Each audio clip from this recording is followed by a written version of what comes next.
Lovely. So this afternoon's session then, we're going to build on a little bit from yesterday in where we talked about academic writing styles, and we're going to talk a little bit about using academic resources. So again, I'm not sure, obviously we're not yet at a point where I know you all individually, but depending on where you have come from, what your route into the vet nurse course is, you may have varying levels of experience surrounding academic resources, referencing, those kind of things.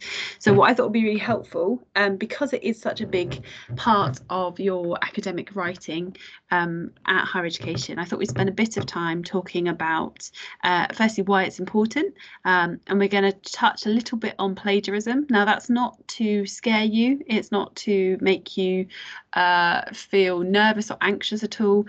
It's just something that's important to be aware of. So we'll talk about what that is and actually plagiarism. And then we're going to spend a little bit of time chatting through initial ways of accessing resources. Now, from the start, I appreciate that I'm going to be talking about things which you need to have student login to be able to access. So please bear with us. The system that we have to apply is basically we can't give you access to things until you're formally enrolled, and obviously we're not formally enrolling you into November.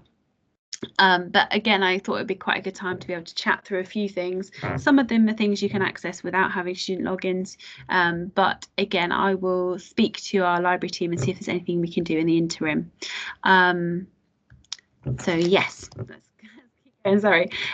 So in terms of why we want you to reference, so the critical thing is that at HE, so at higher education, you are expected to reference, you are expected to use academic resources in order to justify and back up anything that you are presenting. Now, as we said yesterday, this generally applies to any source that is of a specialist research point of view, or anything that is not general knowledge.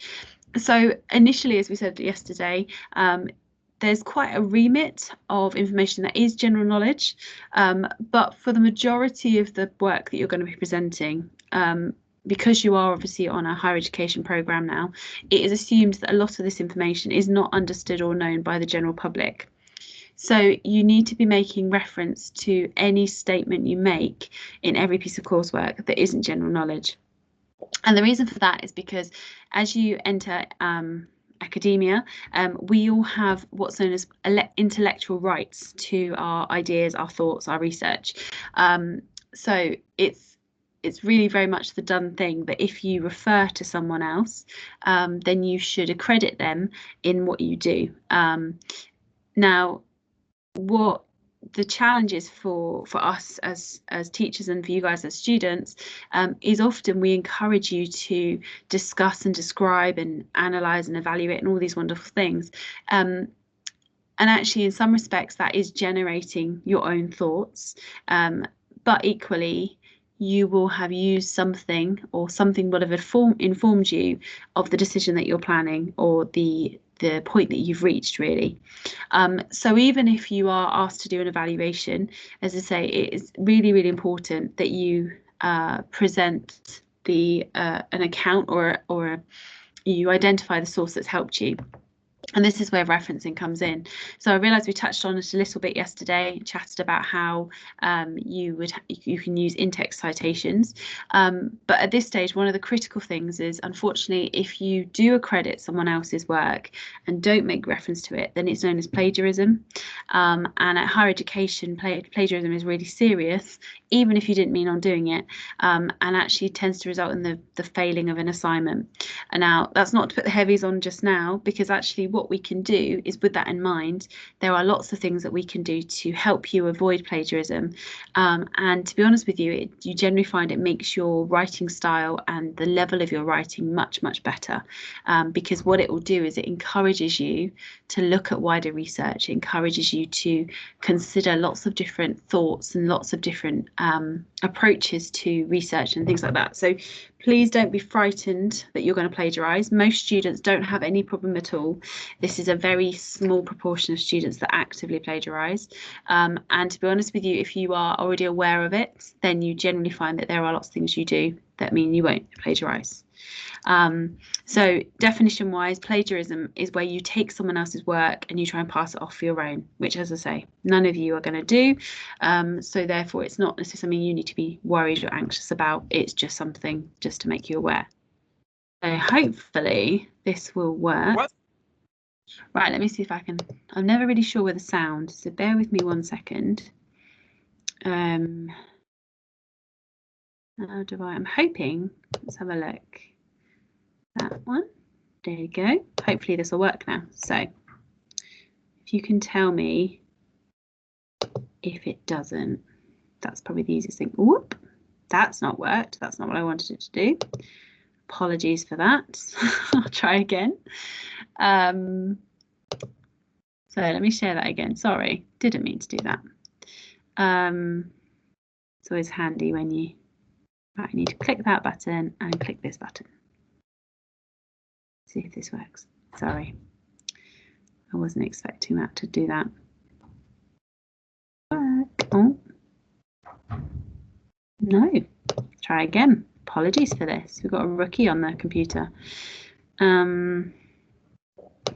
Try one more time. So browse. So I want that on there. Browse, upload from my computer. I will get there in a minute, I promise. Right, let's try again. Open. There we go. Replace.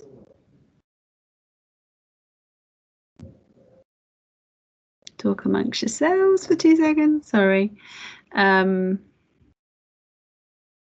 Right, hopefully this will do the sound. So let's see if it works.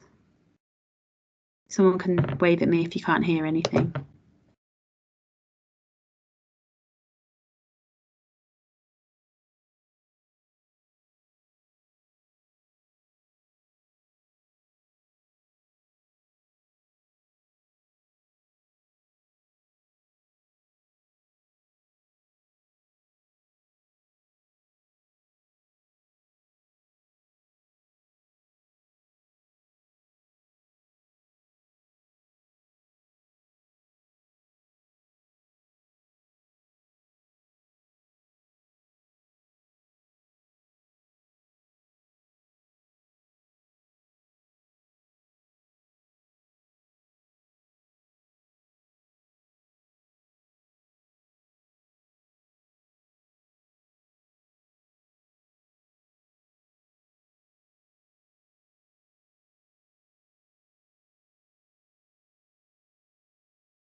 There we go. So obviously that was quite a oh, okay. Yeah, that's absolutely fine, Elsie. Elsa, you can tell me how to say your name properly, sorry. Yeah, absolutely fine. The recorded version will be on, so that'll be on Teams, that's not a problem. So obviously that was quite a kind of slightly dramatized version of plagiarism, but it does just state a really valid point that whenever you're discussing anything, then it's significant. So as we said, in terms of something like consequences, and again, this isn't to shock you guys or to scare you, but we do take it really seriously. So generally, students who plagiarise knowingly or unknowingly are normally expected as a very minimum to redo the assignment. In most cases, you will fail the assignment as well. Depending on the extent of the assignment or how much percentage it is, you might lead to being failed on the module. And as a worst case scenario, we would consider withdrawing you from your studies. Now, that is worst case scenario. We wouldn't just jump to that, so don't worry. If you do it unknowingly, it's not like we're going to go turn around and go, right, you're off the course. But obviously, it's just to emphasize how important it is to us. So I suppose the next question is, if we are encouraging you not to plagiarize and we're encouraging you to develop your knowledge of research and to actually include references in your work, I suppose the next question that you could more than happily say to us is, well, where do you start and how do you know how to do this? Because as we've already said, at higher education, you're working to a slightly higher level, so level 4, and that opens a whole can of worms about academic skills and expectations and those kind of things. So it's completely fair for you guys to turn around and go, well, I have no idea what I'm doing. So let's have a look at what we can do. Hopefully by the end of this lesson, you'll have a bit more clear, a bit clearer for you. So the first thing I would say is always start with the resources available to you, and that then stops you like you're completely overwhelmed and don't know where to go, because the resources that are available that we provide will give you at least a framework to help you with your research. First one of these is the library. Now, as I said at the beginning, we're in a slightly tricksy stage where you aren't yet formally enrolled, but leave it with me and I'll see what we can do. But the library is all electronic, so you have a physical library on site. And as higher education students, you have 24/7 access. So when you come, you will be given, let me find it for you, this rather nifty little fob. We all have them. And basically what it means is at any time, 24/7, you can come to the library and access the resources. We have self-access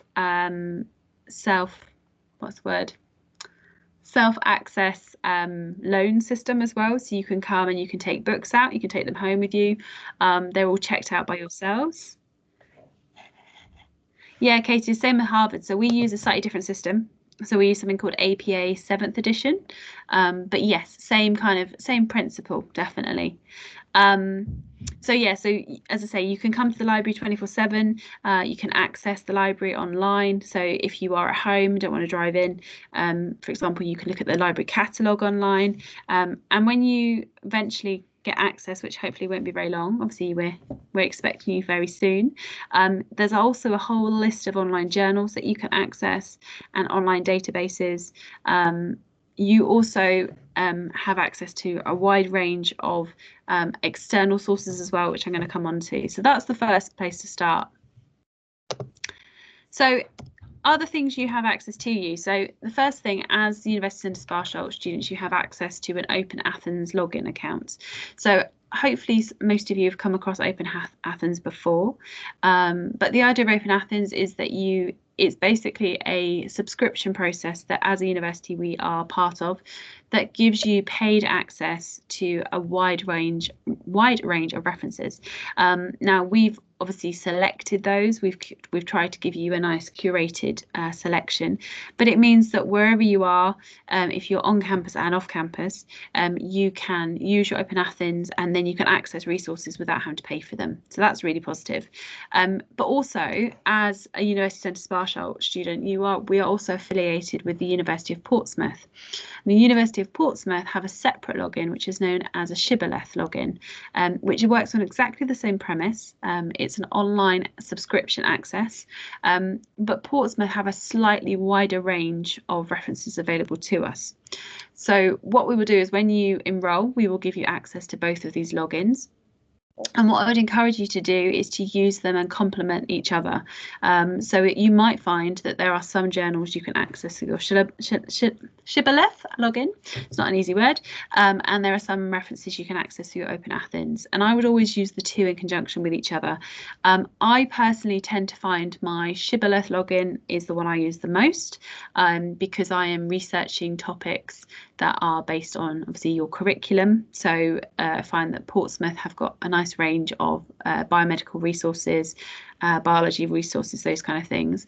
But the Open Athens login is really, really valuable for sources that are specific to our industry.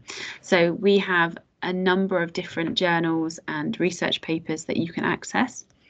The other thing the university has done, if I just jump back a slide a second, you'll notice that down the side here, we've also got a number of different journals. So for example, the Veterinary Nurse is a really popular journal. It's known as what's called a peer review journal, which basically means it has been assessed and reviewed by industry experts before it's gone to publication, which is obviously a good thing.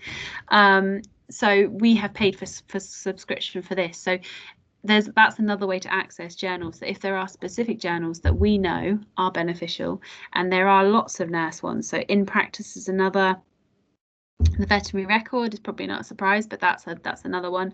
So what the library has done is they've made them even more visible for us as vet nurses, because they know that actually vet nurses are quite a big cohort, but equally our course particularly is very evidence focused. So that's another way you can access them. The third source, which to be honest is a really good starting point, and I'd encourage you to start having a play on this, is Google Scholar. So Google Scholar is linked through Google. It's probably not surprising, but if you Google Scholar, it is a separate website that comes up. Now, Google Scholar is very much a platform for open access. So there are lots of journals on there that people have uploaded, put forward as PDFs that you can access without any logins. But it also links to your University Centre Sparshot account, because we use Microsoft and we use Google, and it remembers you basically. So what you can also do is you can link it so that it will pick up your syllabus, and it will actually give you journals that we can access as well. So it's really, really helpful.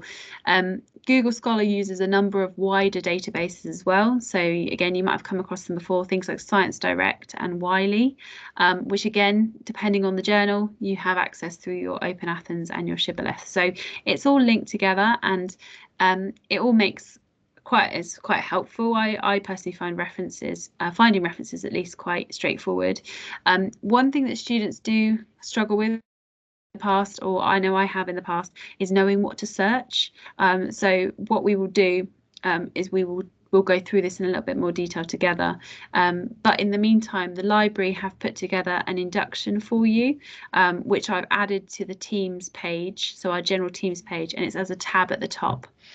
So that's kind of a self-directed induction course, which again, they go through things like finding resources, online database use, how to access different references, but also search engines as well, and actually how to use search terms. So have a look at those. As I say, we will do stuff together in group tutorial when we're all together, but that's also there for you. So to give you an example, this is actually the library homepage. So that's another thing that you have access to. So I keep jumping around, sorry, jumping. But equally, you can also access what's called our Heritage Library Catalogue. So you can log on from home, have a look what books are available, and the screen that you will have presented to you looks something like this. So it will tell you what books are in our library, not what libraries are in our book. That makes no sense. What books are in our library, whether they're available, but also the format they're available in. So another tool that's really, really helpful, which we've been trying to develop quite significantly, is the use of ebooks. So because vet nursing is quite a popular course, a lot of our books are ebooks. So it basically means you can take them out from home. Some of them still have limited numbers, so it's not like everybody can, not like, for example, in the first year there's about 40 of you, so it's not like everyone can jump on and get a book at the same time. There are some books that have that, but it does mean that, similar to your Kindle, I don't know if any of you have borrow box on your Kindle or on your other devices. I'm a little bit obsessed with it, to be fair, but it's a app that you can link to the library, like normal library, and you can download your iBooks onto there. So in a similar way, we have it here as well, that you can download ebooks, and for those of you that like to be read to, you can always have it play to you as well. So you can sit and listen to a particular section from a book, which is also really helpful. So that's another one just to mention. The other thing, before I get, the other thing that's quite helpful is it gives you the citation as well. So that's quite a nice starting point. Okay, so this is just Science Direct. So again, this is just one of the databases that you have access to. And what you can do, as you can see here, is it says download PDF. So that's really, really helpful. I know for myself, one of the things I tend to do is I find that I actually quite like a little bit of time to read journals and digest them. So what I tend to do is download them onto my OneDrive or onto a memory stick, and then you can print them off, save them, do whatever you want with them. So that's also quite a nice resource available, is actually you can quite comfortably create a bit of a catalogue of journals that you can access, which is great. So I just thought it'd be helpful as well to kind of, when we talk about research, and again, depending on how much you've done, some of you may well be more than happy to do this, so bear with me. But sometimes actually picking up a journal and reading it can in itself be quite daunting, and it's not really clear what to do. And I know in the past that certainly journals that have been particularly lengthy, I tend to kind of put to one side, maybe I haven't bothered reading them, and actually I've missed out on some really good resources and some really good research. So what I thought we'd do is just kind of go through how to approach a research paper. As I say, we will keep practicing this when you guys are with us, but consider that each journal is kind of a 3-course meal. So to start with, we've got the appetizer or the starter.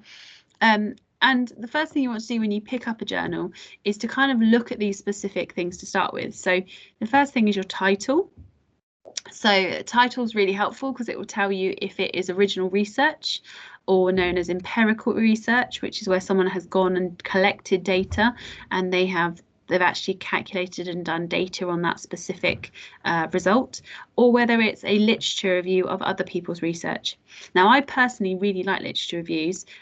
They sometimes are written as a systematic review, or you might see it as a meta-analysis, which a meta-analysis is basically a literature review with some data added to it. But the really nice thing with literature reviews is they tend to give you very much a summary of the topic that you're researching. So I've just finished my master's, and it was really helpful. The journals that really helped me were the ones that gave me a very broad discussion of the topic that I was choosing. So instead of having to go through every single paper, which obviously I did anyway, but to start with, it was really nice because I could just pick up a paper, something that was like a literature review or a review generally, and be able to get a real flavour of the topic. So it's really, really helpful. The other thing with the title is obviously it's going to tell us what's in the paper, so it's a good screening approach, and I certainly use this as a starter. That actually, if the topic that you're looking at is not in the title, it's highly likely it's not relevant, so just ditch it and put it to one side. Once you've done that, you've then got the abstract, which is basically a summary of the whole article. So it's kind of like an introduction, but with a bit of everything else in it. So again, have a look at the abstract. They're generally just a longish paragraph. They're not normally more than a page. And again, sometimes it's helpful just to read the abstract because that will then give you a flavour of what to expect. And again, if it's not relevant, you can put it to one side. But it's quite a good kind of screening technique, let's say. And then the introduction. So the introduction again is really helpful because it gives you obviously an introduction, but it gives you a flavour of the subject. It tells you what the article is going to be presenting. It sometimes will say about existing knowledge or existing context to the subject. So again, it's really, really helpful. So if you're doing research and you don't have time to read the whole thing, reading the title, the abstract and the introduction is generally enough to give you an idea of what's coming next, and actually whether it's a reference that you actually need to read or whether it's something that is unrelatable and therefore you can move on to the next one. So then we've got the main course, and the main course would be things like your literature review. So each each journal, generally if it's an empirical journal, will have recorded and discussed the current literature surrounding the topic they've picked. So it will give you again some context. So this again is really helpful if you find a really nice journal that has performed research. It gives you the opportunity again to read around the subject without having to look at multiple references, which is a bonus. But also what the literature review will do is it will prioritise research that the author feels is appropriate or important to that particular topic. Now, I appreciate that's quite a subjective assessment. You might find other research and think, actually, this is much more important. But again, it just gives you a bit of a starting point. You might find that actually you're identifying a number of key themes that maybe before you weren't aware of. So again, that would be helpful in your research approach.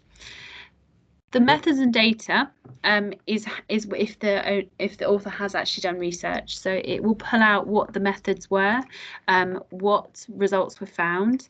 It will just tell you the research. So, for example, if I surveyed I don't know, 10 of you to find out whether you prefer dark milk or white chocolate, it would tell me how many of you did that. It would tell me what questions I asked you, whether I actually let you try the chocolate before, those kind of things. So again, it's really helpful to read the methods because again, it will tell you whether things are relevant. And sometimes you might read a paper and go, oh, this is fantastic, this is exactly what I'm looking for.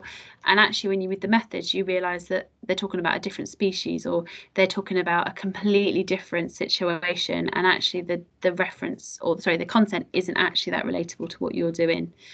Then you've got the analysis and results. So this is demonstrating what the author found, how she or he did it, what they found out, and also some kind of analysis of the data. So whether they looked at patterns of similarity, whether they looked at any outliners or anomalies. I should never try and say that word. But again, it's really helpful. It's kind of a key area. The other thing that's nice with the results is generally has some graphs. So again, if you're unclear of what the content actually is, it's quite a nice way of assessing that. So that's good. And then we've got our dessert and coffee. So that brownie looks amazing. If you guys watch Bake Off, they did brownies this week. Definitely going to have to make some brownies this weekend. Anyway, I get distracted. So your dessert and coffee then is your discussion and your conclusion. So it's basics explaining the importance of the research, identifying where there are patterns, looking at the wider subject, looking at the wider industry, identifying if there's any research questions and how these are answered, and areas for further research. So again, it's really a nice way of getting an understanding of the main paper. And actually, if you haven't got time to read the whole paper, the discussion and the conclusion is going to give you a really clear indication of what to expect. Now, it's worth saying with your literature review subjects, you will not get methods, data or analysis, because what they've done is they've just summarised other people's findings. You will get them in meta-analysis. So in a meta-analysis where they've done a review and they've provided some stats, you'll get it in that. But in a summary or a literature review, it's not going to be present. So again, don't worry if you pick up a paper and it doesn't fit this pattern. That's quite normal. Now, one thing I tend to do, which I feel is a dream for, well, actually this should be normal daily life, but in terms of this, I tend to just have starter and dessert. So my approach to reading papers, again, if I don't have a huge amount of time, is I will read the abstract and the introduction, and then I will read the conclusion. And that's kind of, you can almost do like bookending. So you can have a bit of an understanding of everything and maybe not have to read all the methods or all the results. So again, if you're running out of time, or if you just want a real brief summary of a paper, that's quite a good way. And who doesn't love having starter and dessert? Although maybe you're all main meal people. So that's just something else. The other thing that's really helpful is reference sections, and it is completely acceptable to go through and look at other people's references, because you're not plagiarize anything. It's just a list of what they've had. So one of the habits that I got into, which I find really helpful, is I will find a paper, have a look at it, decide that it's relevant, and then I will go and look at their references and then use that as a platform for further research. So if they have a couple of papers that look like what they've written in the lit review is relevant, I will then go and look up those references myself, and it just widens the references you have available to you. So again, that's quite a good habit to get into. So in terms of how to use it efficiently then, and this is one of the critical things, is that when you come up to higher education, we do have expectations of the number of papers that we're looking for. So at level 4, for example, we generally expect there to be at least 5 references. That is minimum. So if you submit a piece of paper, a piece of work, and you've got 10, 15, 20, that's great, don't panic. But equally, we don't expect you to submit reams and reams and reams. So the idea is with your references is they should be used in a manner that makes it relevant to your study or to your assignment or your essay, that shows enough understanding of the subject, but that doesn't just submit everything. Because actually, in this situation, the more references you demonstrate suggests that actually you've become a little bit wayward in your research approach. So there is a bit of a balance, and as I say, we will keep going on about this, so don't worry if you're like, but how many should I need, or how many numbers? As I say, for level 4, minimum of 5, but we will continue to talk about this in more detail. But the key thing is in terms of like what they're providing, as we said from the very beginning, you're using references to complement what you're writing, and actually a smaller number of more focused references is much more preferable than a larger number of general references. So as I say, we'll come back to this later on in the term, but it's just worth thinking about is actually whenever you look at a reference, just think, actually, is this relevant to what I'm saying about? What does this add to what I'm saying? And if you think it's a bit woolly and a bit vague, get rid of it. You don't need to just put random things in. It's not like we go through and go, oh, I don't know, Anna submitted 20 references. That means that her work is better than Daisy's, who submitted 15. It doesn't work like that. It's how you use the references. So just bear that in mind. So as I say, in terms of extracting, how to approach it, always start with the abstract, and then I personally would do the introduction and the conclusion, because that tends to give you a bit of a bookend. It tends to give you quite a flavour of what to expect. I would then read the methodology next, because that tends to then give you an idea of actually whether the research is generally relevant to what you've done, and if they're following similar themes as what you're looking into, and then look at the rest. So again, you can very much kind of section off your time based on what you have available to you. So just bear that in mind as well. Okay, so last little bit then, we're just going to chat about referencing, because now we've talked about using references and I've talked about plagiarism. It's obviously important for us to be able to tell you what to do and what tools you can do. So as I said at the beginning, at University Centre Sparshall, we use APA 7th edition. So we do that in line with the University of Portsmouth. Elsie, no, who was it? Katie, sorry. Katie mentioned about Harvard referencing. So it's a similar approach, but there are some punctuation differences.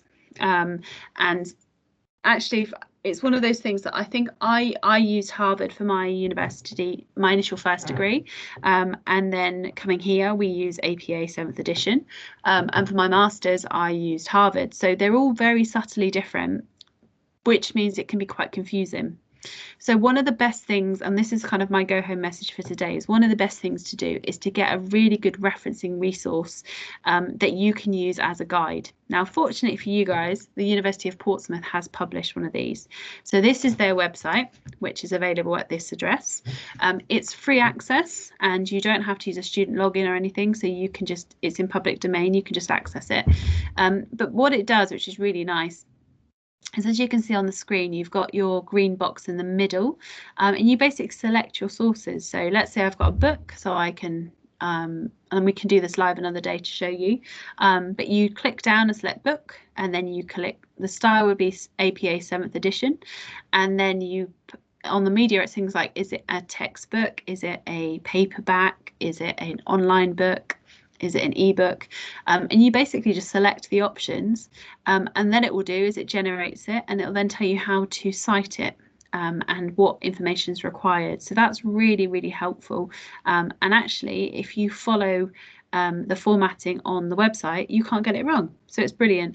I know during my time at uni, I literally had a a how-to guide, and I would literally sit there at the end of when I finished my references, or I was writing my references, and I would just go through and I'd match it up and I'd have a look and see and be like, oh, so there's a bold here and there's italic here and there's a full stop here.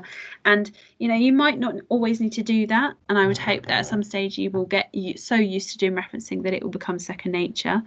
But to start with, it's a really nice really nice process. So yeah, just to encourage you.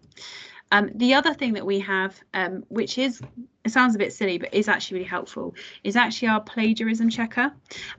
So one of the things, because I said at the beginning, because plagiarism is so fundamental in terms of academic excellence, one of the things that we do with all of your work is we put them through a Turnitin. So we put them through a plagiarism checker, which is called Turnitin. Now you don't have to worry about this; it's done automatically. So whenever you submit an assignment, all of our assignments are online submissions. So you literally just upload it, and again, I'll show you how to do that when the time comes. But we set it up so that Turnitin automatically will process it for you. Now, from our point of view, what that does is it allows us to see your work. It will show us that basically, yes, all your work is original and you've referenced things properly. But what it also gives you is a report of what's known as similarity report, which looks something like this. So as you can see, it basically will have on there any sections which are deemed to be similar to the original source. Now, some of that we've got here is a student paper, so you can't plagiarize yourself. But for example, if we found that a whole chunk of work was being flagged up as the same as something else, to us that would be a bit of a concern, because obviously if you've submitted an essay and we find that actually there's 3, 4, 5 paragraphs that are all from the same source and it's all the same, that would obviously suggest plagiarism. So what you guys can do, and I certainly did this when I started writing academic essays and things, is you can actually go on and have a look, obviously before the submission date, but you can go on and have a look and basically see where there are patterns, if there are patterns. Now, for some of you, this won't be a problem, and actually if you've cited accurately and you've paraphrased, you might find that your percentage is really low. But it does mean you can go in and use this as a tool to check your work. Now, obviously this needs to be done in advance, so I would encourage that you don't do this 10 minutes before the assignment's due. But certainly to start with, it's a really nice way of checking the accuracy of a writing, whether you're paraphrasing, those kind of things. So as I say, it's worth doing. So the other one that's really helpful is a free online resource called Mendeley, which some of you may have come across before. And this is basically a reference manager. So it works in a very different way. It doesn't actually help very much plagiarism, but what it does do is it will encourage you, and it helps you to manage your research papers, and it will create bibliographies and it will create citations for you. So again, what's quite nice, and I always tell students to do this, and I never did this for my masters, which is very silly, is every time you use a reference, you can put it into Mendeley, and what it will do is it will generate a reference list for you. So then you've got that as a source, and then when you're writing your essays, you can just refer back to it. So it means that you're never ever at risk of submitting something that you haven't referenced or you haven't cited, because you're creating a little bit of a catalogue as well. So again, we can go through how to use that. You just create a free record, and then it works really nicely. So that's something else you might want to think about using. Okay, so that's us done for today. As I said, the idea is to not scare you at all, so please don't go away thinking, oh, I'm going to plagiarize and they're going to kick me off the course. As I say, for most students it's not a problem. There are loads and loads of tools available, and we will go back through them in the next few weeks, so you will be more than experts on them. But I just thought it'd be helpful just to start talking about how we get references and those kind of things. So does anyone have any immediate questions?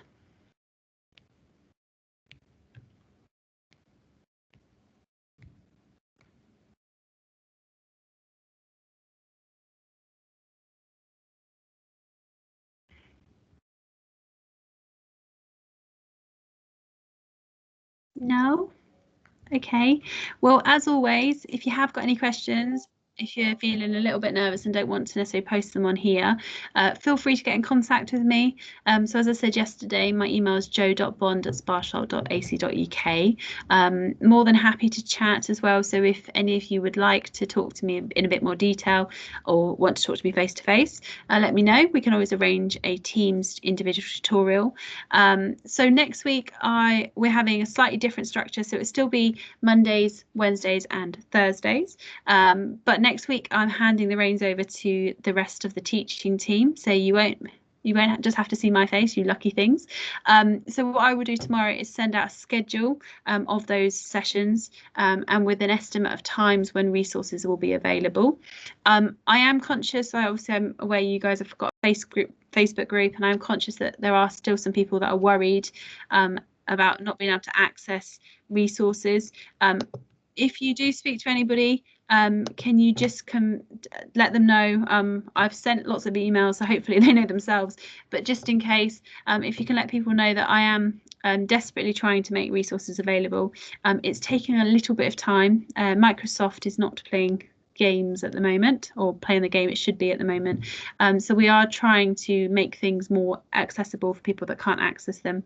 But equally, I'm more than happy for you guys to share things on your Facebook group. So if, for example, if one of you can actually download the lecture, it's quite all right for you to then upload it again. You should be able to do that. They come up as MP3s, so I'm hoping that should be okay. But equally, if you can if there are people online panicking about resources, if you can just reassure them that I am on it, and I'm sure it will all work out either way absolutely fine. The other thing just to say is you will be getting over the next few days your formal enrolment letters from Ian Sortwell. So again, if you can keep an eye on your personal emails for that. So you've spoken to Ian already, but just to remind you, he is our admissions officer. So again, if you have any emails from Ian, do make sure you read them, respond to them.